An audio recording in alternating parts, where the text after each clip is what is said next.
Oi, Aire, tudo bem com você?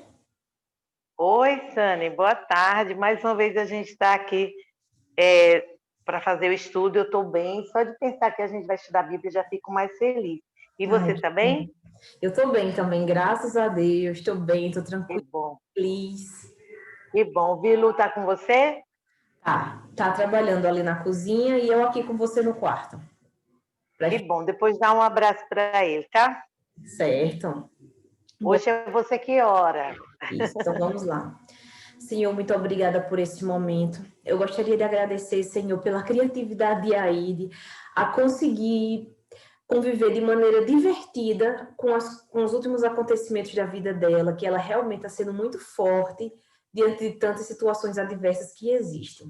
Gostaria de agradecer também ao Senhor pela minha vida, pelas minhas conquistas, pela minha família. Gostaria de pedir ao Senhor saúde para nós todos, tanto nós duas, como todas as pessoas que estão aqui assistindo essa gravação. Gostaria de pedir ao Senhor que o Senhor sempre fosse luz em nossos caminhos e e faça, por favor, Senhor, o que nós entendamos o que o Senhor está nos dizendo. Que sempre nossa vida seja feita conforme a tua vontade e não a nossa. Amém. Amém. Muito bom, muito bonita a sua oração. Parabéns. Obrigada. Então, vamos começar hoje um novo estudo. Novo É estudo como se bíblico. você estivesse agora no ensino médio, Que bom. certo? Você agora passou. A Bíblia diz que quando você começa a estudar a Bíblia, você recebe o leite. E agora você já vai para o alimento sólido, né? Então já é um passo que você está à frente, né? Avançando Ai, em que bom. direção ao pleno conhecimento de Deus, né? Que bom. E a gente sabe que o conhecimento total a gente só vai ter na eternidade com ele. Mas é muito bom a gente saber que a gente pode estudar cada vez mais e pôr em prática aquilo que a gente está estudando aqui, né? Então, como você falou na oração, se você estiver aí assistindo essa gravação desse estudo, você também pode nos acompanhar e pode também abrir a sua Bíblia. Nós vamos começar hoje o Apocalipse, Revelações de Esperança, né? Então, nós vamos, eu não sei, vamos começar a primeira pergunta. O estudo da revelação, né? O que significa a palavra Apocalipse? Está no livro de Apocalipse, capítulo 1, versículo 1. Esta é a revelação de Jesus Cristo. Deus a concedeu a Jesus, para ele mostrar aos seus servos as coisas que devem acontecer muito em breve. Deus enviou ao seu servo João, o anjo, que lhe mostrou estas coisas através de sinais.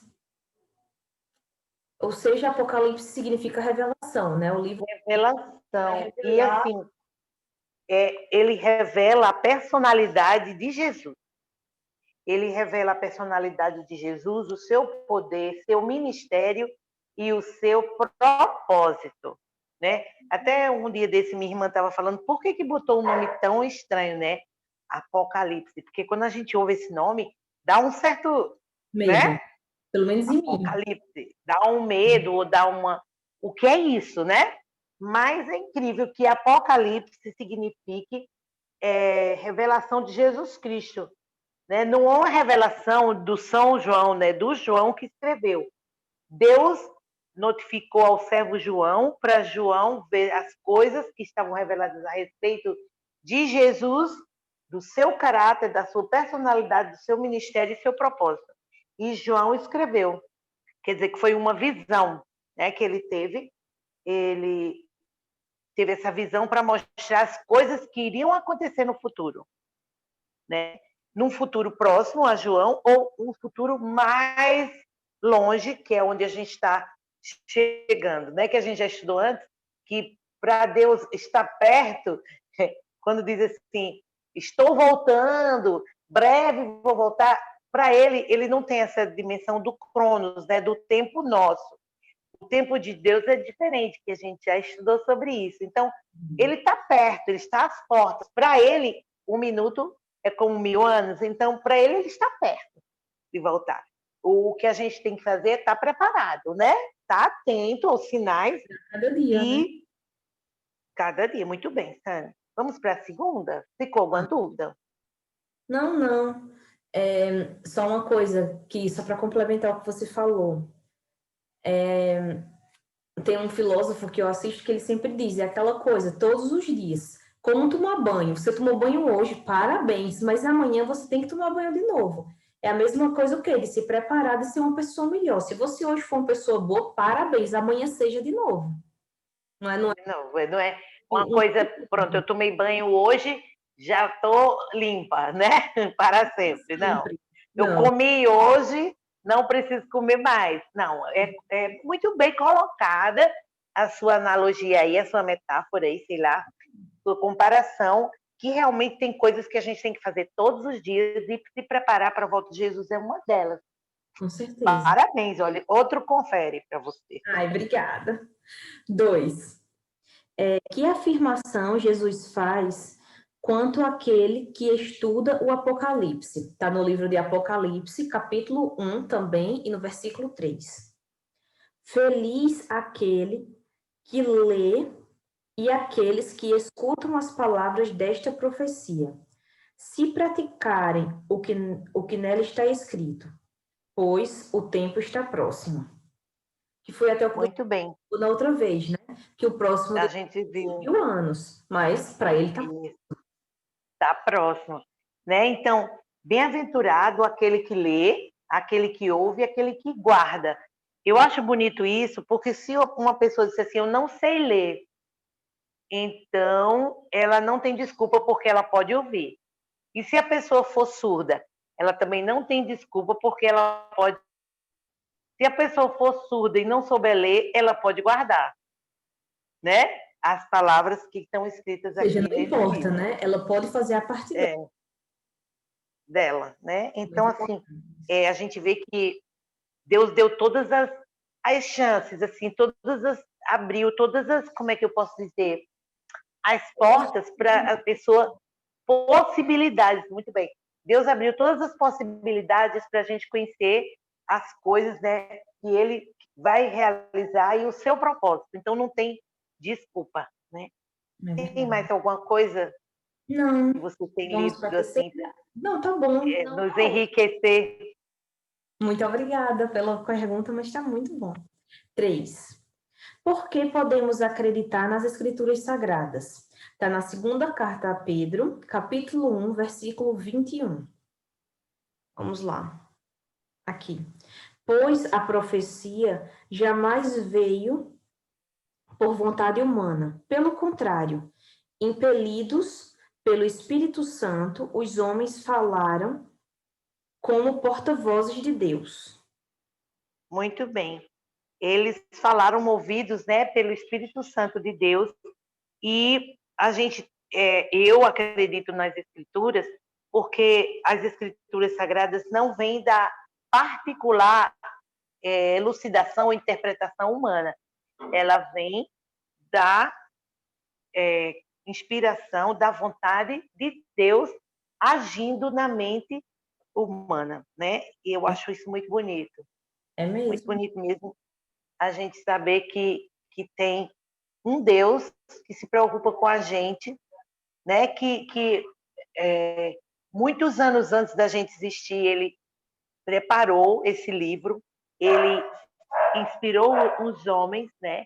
Para falar, para escrever e outros para interpretarem, para chegarem a essas palavras até nós, E né? ainda há Hoje, tantos anos como forem, até hoje ainda está totalmente atual, né? À toa que totalmente. em 2020 estamos aqui estudando. E a cada vez que você vai me contando uma coisa, eu vou ficando surpresa.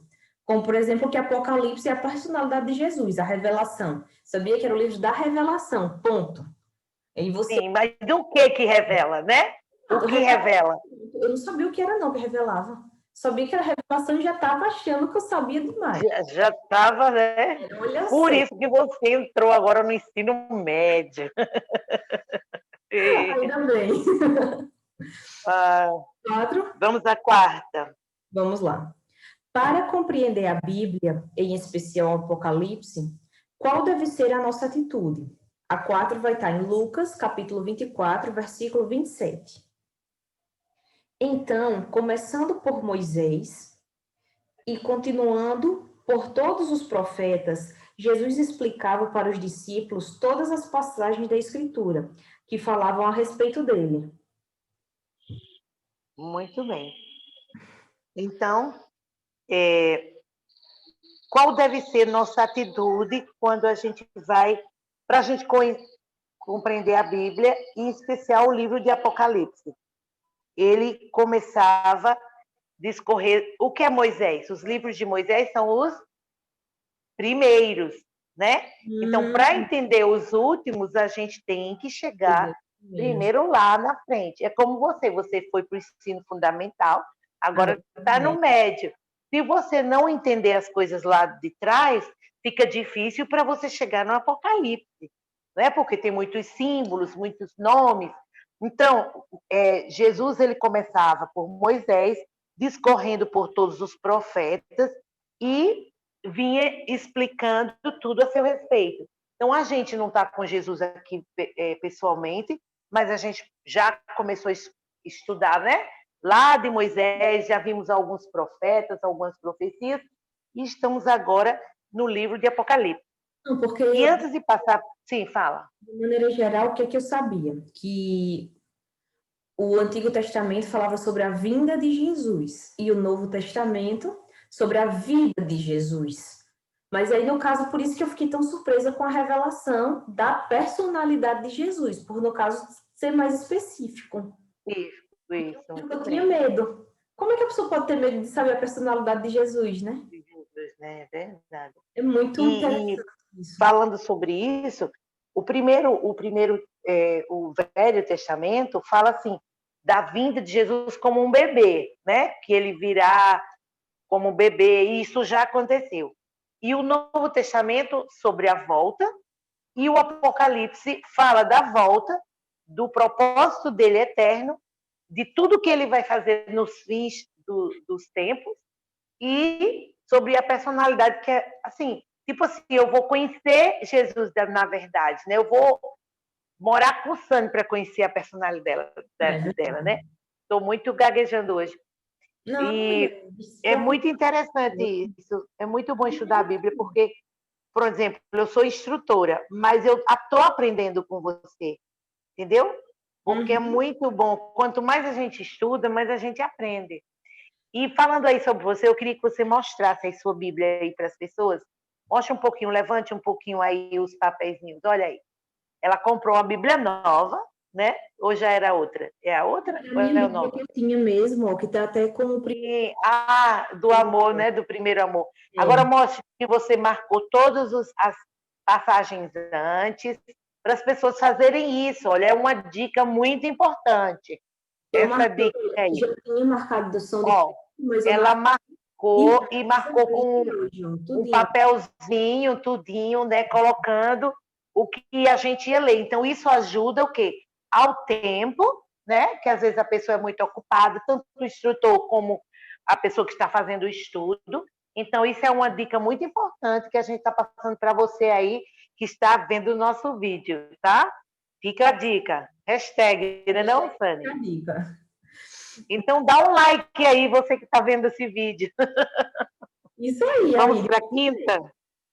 Porque Deus se revelou em algumas circunstâncias por meio de parábolas e símbolos. Está no livro de Lucas, no Evangelho de Lucas, capítulo 8, versículo 10.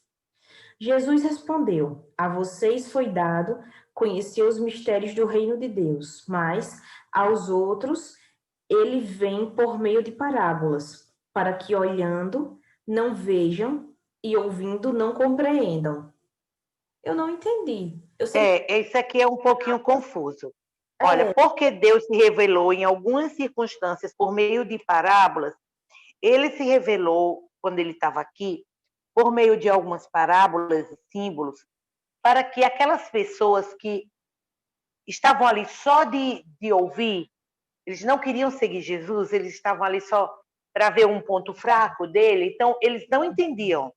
Eles, para que ouvindo não ouçam e vendo não vejam. Eles estavam lá presentes, mas aquela mensagem não era para eles, certo? Porque eles estavam ali, mas não queriam a mensagem. E tanto é que, às vezes, quando todo mundo saiu, os discípulos diziam: Jesus, explica-nos essa parábola. E Jesus explicava para os discípulos, porque naquela ocasião não era tempo daquelas pessoas saberem daquilo, ou aquelas pessoas não estavam ali para ouvir realmente o significado. E o livro de Apocalipse é cheio de símbolos. Então, quando a Bíblia foi na Idade Média, né, quando a gente estuda história, a gente sabe que a Bíblia foi excluída, né, das mãos da população, e era tipo um crime tocar na Bíblia, né? Então,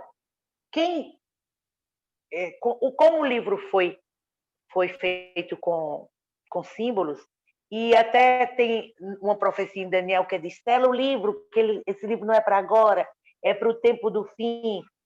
Guarda as palavras desse livro, não é para agora. Então, Jesus deu o Espírito Santo deu essa visão a João para ele guardar aquele livro ali, selado com os símbolos, assim, estava cheio de símbolos, então as pessoas não iam entender porque não estava na hora, entendeu? Por isso que, para que ouvindo não ouçam e vendo não vejam, porque tem hora para tudo, né? Como diz o sábio Salomão. Eu creio que ficou claro agora. Ficou, tem até uma musiquinha de Aline Barros que fala sobre isso, né? Como tem tempo para tudo.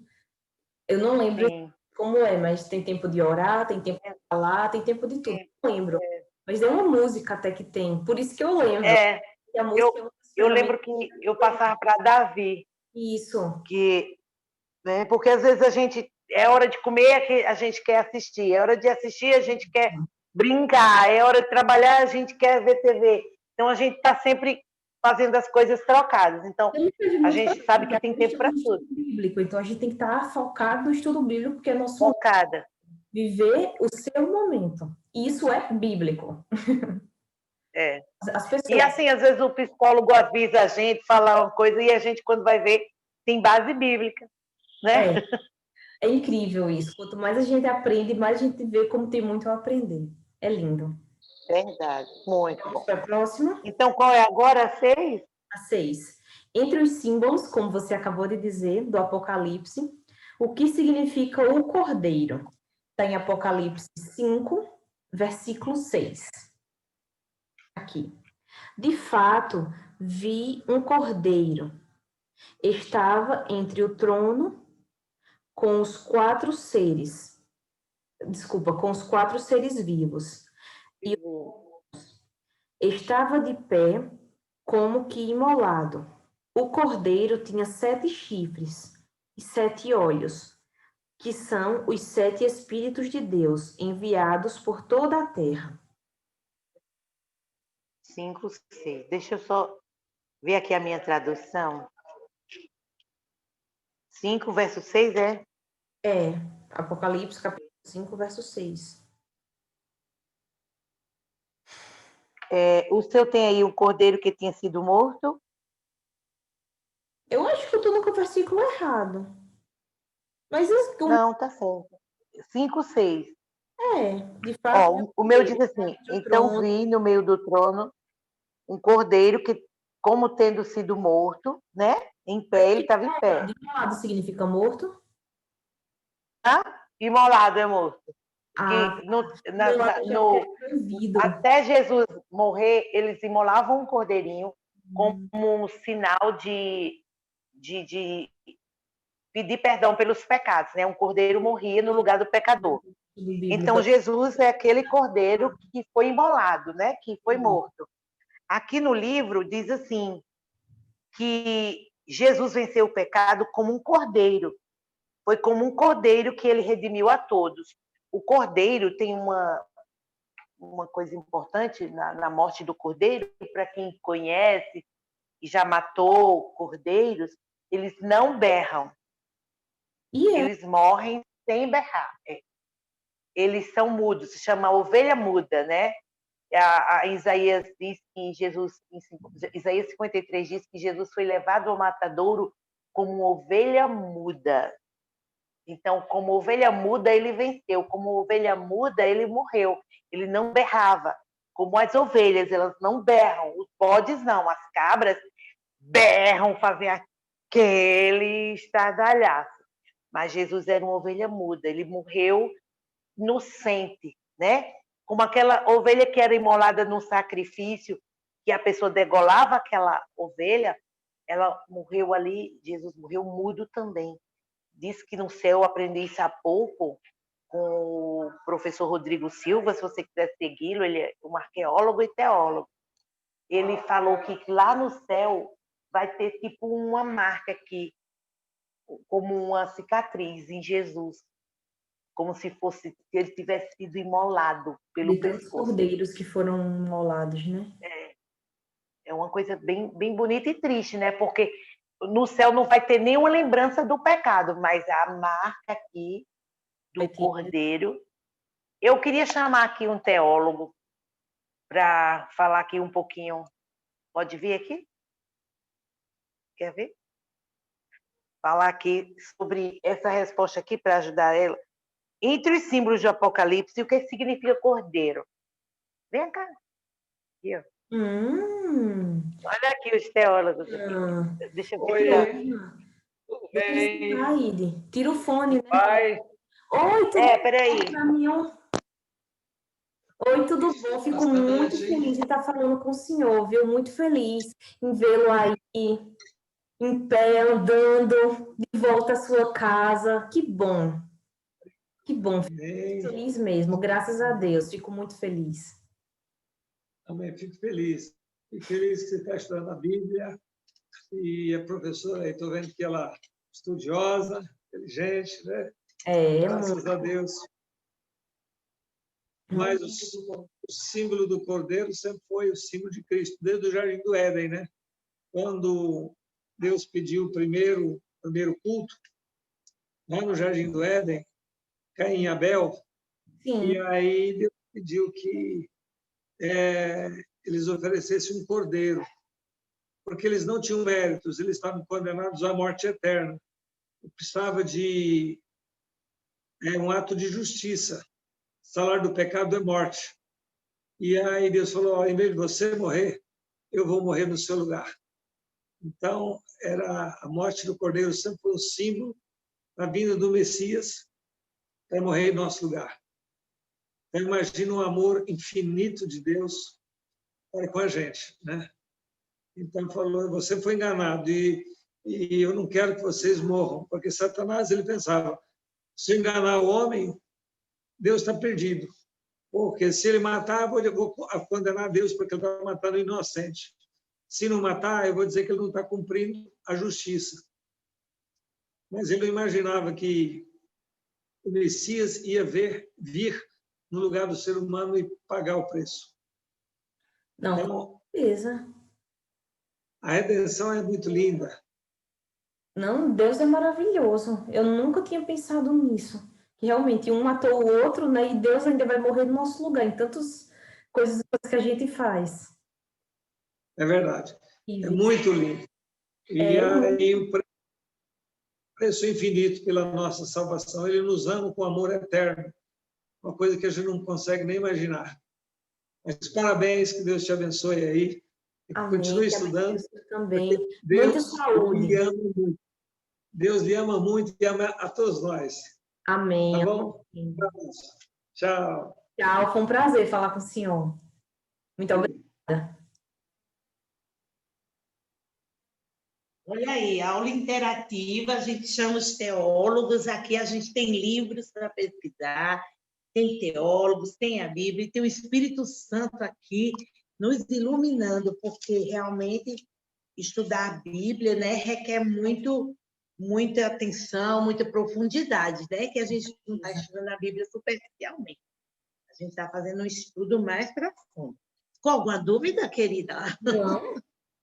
Ficou não. Então, obrigada ao pastor Moisés, a gente agradece e até aproveitei para agradecer as pessoas que oraram por ele, continue orando, né? Que ele está se restabelecendo, está bem, graças a Deus, mas ainda precisa ficar melhor, né?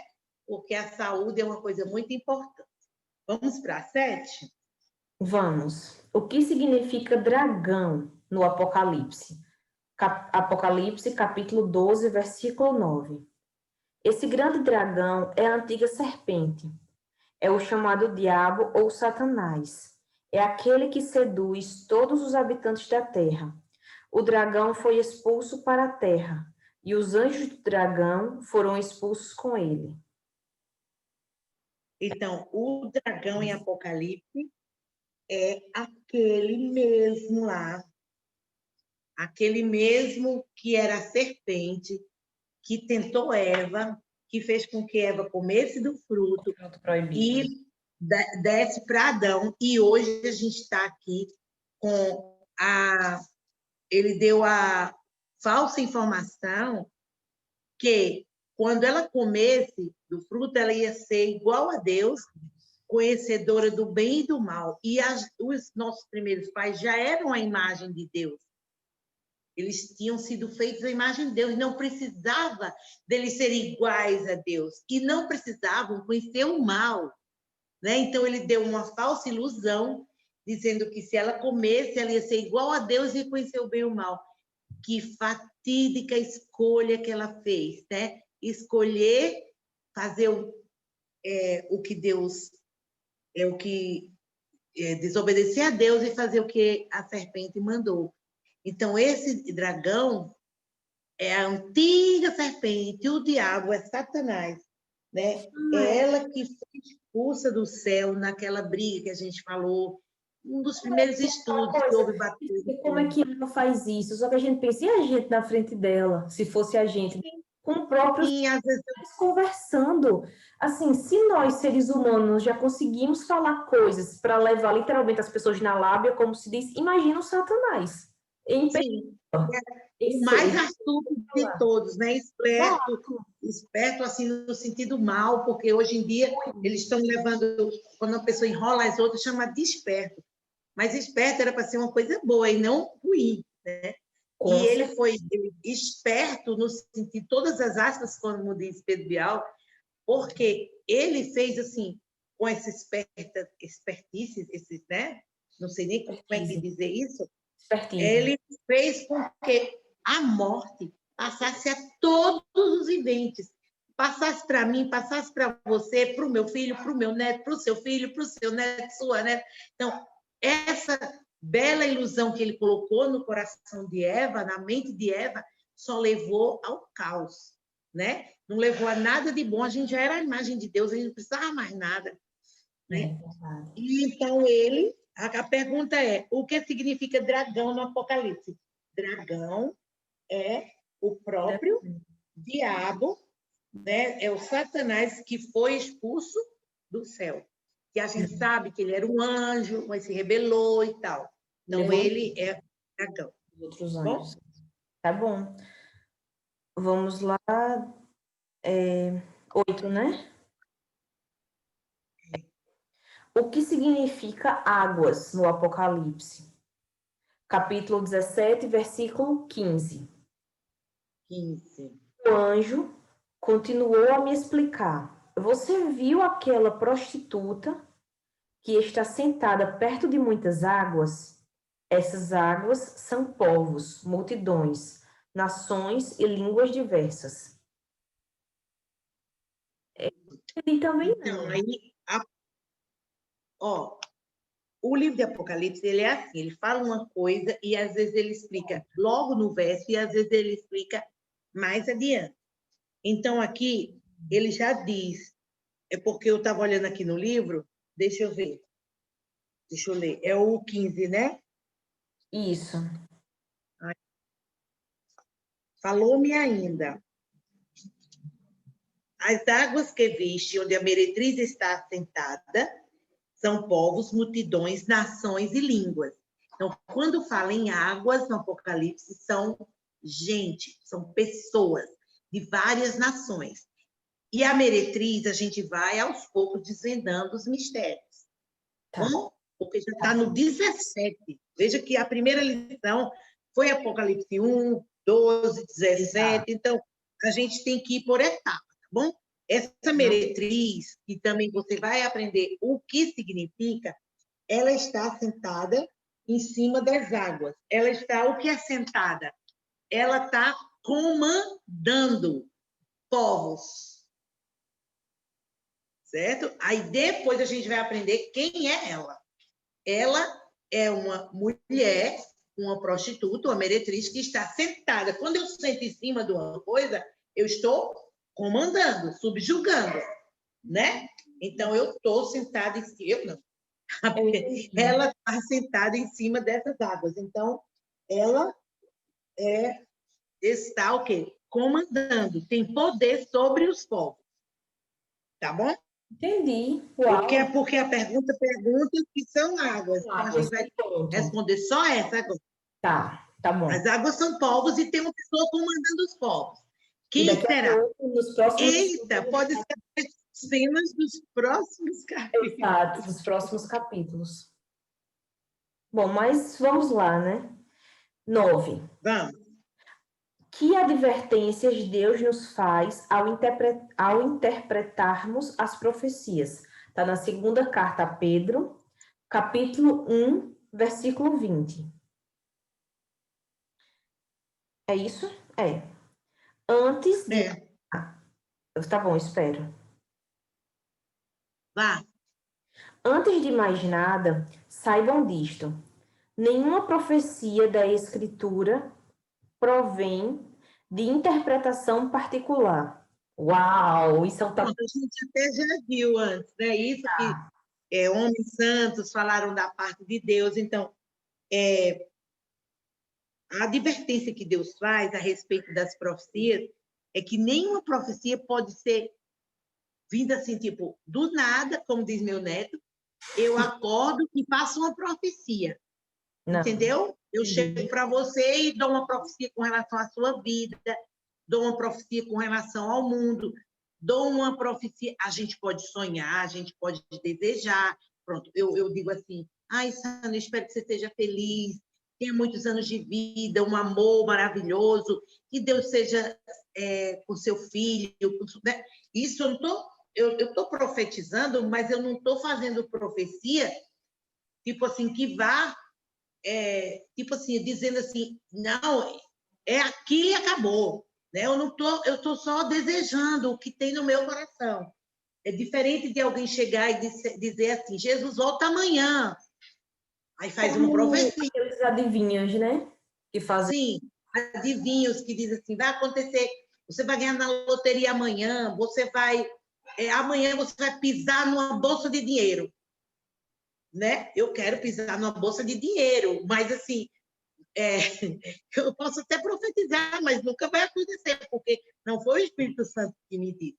Mas se Deus quiser um dia, eu serei milionária, você também, né? Amém! Estamos caminhando por isso. Então, assim, você entendeu o ponto, né? O contexto dessa profecia. Não é de particular elucidação. O que tem na Bíblia, tudo que tem escrito na Bíblia foi vinda do quê? Do Espírito Santo. Espírito Santo. E ponto. Né? Entendi. Vamos para a próxima? Vamos. Qual é a síntese da mensagem do Apocalipse? No livro do Apocalipse, capítulo 12, versículo 10 e 11. Posso ler? Pode.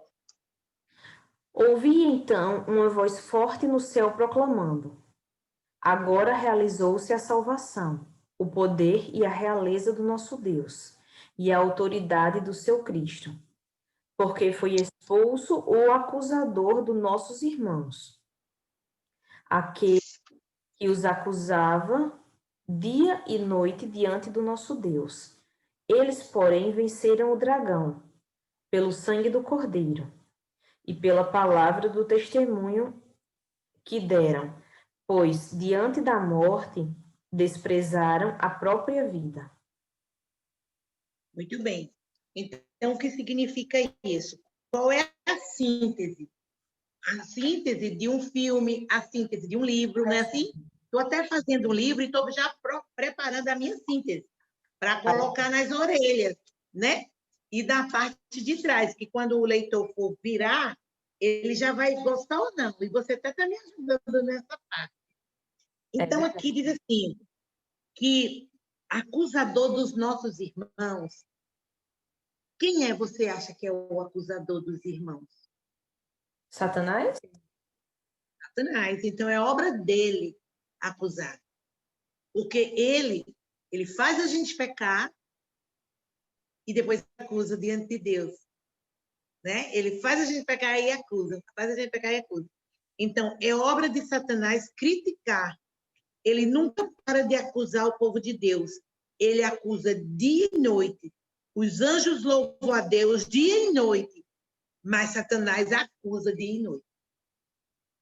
Né? Então, esse acusador dos irmãos é Satanás. E no outro verso no 12, diz que pouco tempo lhe resta. Isso que ele faz. Sabe quando o político está doido para ganhar a eleição? Então, às vezes, na última noite que é proibido, não pode passar nas casas, ele vai, leva dinheiro, leva a básica, porque ele sabe que no outro dia vai ser eleição. Então, ele tem que fazer o máximo que ele pode, porque pouco tempo resta. Eu sei que é uma comparação ruim, porque eu não estou chamando o político de nada ruim, mas eu quero dizer, por exemplo, a gente quando tira essa do político, vamos ver quando você vai estudar para a prova. Por exemplo. Coisa errada. Pronto, a gente vai estudar para a prova, aí a gente tem que passar, o que é que a gente faz? Cola. Está errado. Ou então a gente pega e estuda tudo na hora da prova. Quando a professora...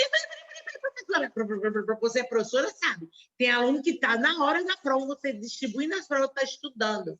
Né? Quer dizer, pouco tempo resta. Então, ele fica acusando dia e noite. Porque os anjos ficam louvando. Nós, seres humanos, é para a gente estar agradecendo, louvando a Deus dia e noite. E Satanás faz o quê? Acusar a gente para Deus ver os nossos pecados. Mostrando os nossos pecados. Mostrando. Satanás, né? E achando que a gente não é merecedor de tantas coisas. Quando você disse no outro instituto que nós já fomos eleitos, nem candidato nós somos. Então, a gente não tem que ter dúvidas. Se eu já sou eleita como filha do grande Salvador. É verdade. Filha de Deus. Começou a chover. Vamos para 11? Vamos para outra. Para 11, né? É 11. Porque no Apocalipse, o anúncio de uma destruição é uma mensagem de esperança. Apocalipse, capítulo 20, versículo 10. Eita, eu botei a página, só um momento. Aqui. O diabo, que tinha seduzido a todos eles, foi jogado no lago do fogo e enxofre, onde já se achavam a besta e o falso profeta. Lá, eles serão atormentados noite e dia para sempre. Então, assim, por que no Apocalipse o anúncio de uma destruição é mensagem de esperança? É como eu estava lendo um livro agora essa semana, ou foi uma live daqueles nossos cursos que a gente faz, não sei se foi Diogo ou foi... foi o Pablo? Bruno, eu acho que foi o Bruno Giuliani. Ele disse assim, eu acho que... Mas foi um desses, não veio de mim essa lógica que eu vou apresentar agora. Disse assim, que às vezes o que é bom para um não é bom para o outro. Certo? Então, o Apocalipse é uma mensagem de esperança para uns, mas para o diabo e os seus anjos é uma mensagem de destruição. Né? Porque para a gente que espera a volta de Jesus, o Apocalipse é o quê? Uma mensagem de esperança na breve volta de Cristo. Para quem está perdido, como o diabo e os anjos dele, é uma mensagem ruim, porque eles vão o quê? Ser jogados, deixa eu ver aqui, 10, né? No lago de fogo e arderá e será atormentado pelos séculos dos séculos. Né? Então, o lago de fogo... Oi? E a besta... Está chovendo, não estou ouvindo. A besta e o falso profeta já estão lá. Eu fiquei bem surpresa. Não, eles vão ficar. Ele será lançado. É porque a gente, nas traduções, ficou como se ele já foi lançado, mas ele será. Ah, Menina, não estou escutando nada. mas só faltou uma questão. Eu entendi. Tá certo. Então, o diabo e o falso profeta, a besta, eles serão jogados no lago de fogo e serão atormentados. Só que muitas pessoas acham que vai queimar enquanto durar o que queimar. Entendeu? A gente chama amor eterno, eterno enquanto dure. Fogo eterno, eterno enquanto dure também. Aí aqui tem uma explicação. Ó. O lago de fogo ardeu por um curto período no começo dos 2000 anos, queimando a besta e o falso profeta. Agora, ao fim dos 2000 anos, ele é aceso outra vez para receber Satanás e todos os pecadores da terra que voltaram a viver por ocasião da segunda ressurreição. Então, aqui está falando que teve uma época, está tão alto que eu não estou aguentando minha voz. Deixa eu aumentar aqui só a sua. Então, esse lago de fogo, porque assim, teve uma época na história que o falso profeta, ele teve uma baixa. Ele estava em cima no governo e ele teve uma baixa. Então, ele, tipo assim, ele já sentiu um pouco a queda dele, mas ele já se reergueu para depois ser baixado de novo. Sim. E ele vai atingir um limite máximo e depois vai cair de novo no lago de fogo. Eu não vou dizer agora quem é o falso profeta, nem quem é a besta, mas a pergunta aqui é por que é uma mensagem de esperança? É a nossa esperança de encontrar a pátria celestial, porque a gente só vai ter felicidade plena quando Jesus voltar. Né? Aqueles nossos maiores sonhos, a nossa maior esperança é na volta de Jesus. Eu não sei por que está cortando a minha cabeça. Sou estrangeiro aqui, o céu é o meu lugar, né? De onde vim, onde eu vou, é lá onde vou. Vou morar. Eu gosto muito dessa música que parece com você. Amém. Agora a gente vai encerrar com uma pergunta. Fala aí a pergunta. 12. Que promessa encerra o livro do Apocalipse? Apocalipse, capítulo 22, versículo 7. Eis que eu venho em breve, feliz aquele que observa as palavras da profecia deste livro. No caso, felizes nós, né, que estamos aqui estudando sobre a profecia do livro que fala sobre a revelação de Jesus Cristo, a revelação de Jesus Cristo e como vai ser o seu retorno. Muito bem. Agora nós vamos ler, você já leu, né, qual é a promessa, então vamos dizer de novo, eis que venho sem demora, né? Então, bem-aventurado, começou com bem-aventurado lá, né, hoje, o que guarda as palavras da profecia desse livro, bem-aventurada é você, bem-aventurada sou eu, bem-aventurada quem está ouvindo essa gravação, porque a gente guarda as palavras desse livro, né? E a gente é interessante que Malaquias é o último livro do Velho Testamento. E ele termina falando que Jesus ia vir, que Deus ia mandar o filho para vir, para morar aqui, viver e morrer. E o livro de Apocalipse, que é o último do Novo, termina também com essa mesma esperança, sendo não é mais a vinda, é o retorno de Jesus, né? Então, eu creio que ficou claro e assim a gente não tem medo, a gente não tem mais dúvidas assim, pelo menos com relação a essa primeira parte. A gente não tem medo mais do Apocalipse. Quando fala em Apocalipse, a gente pode responder às pessoas: não, eu tenho medo do Apocalipse. Não, Apocalipse é revelação da personalidade de Cristo e do que vai vir no futuro. Então, não tenho medo, eu tenho que estudar. Exato. E ele não é mais um livro selado, acorrentado. Você tem um, eu tenho várias, né? Lá em casa eu tenho, aqui tem várias. Eu contei uma vez, deu mais de 11.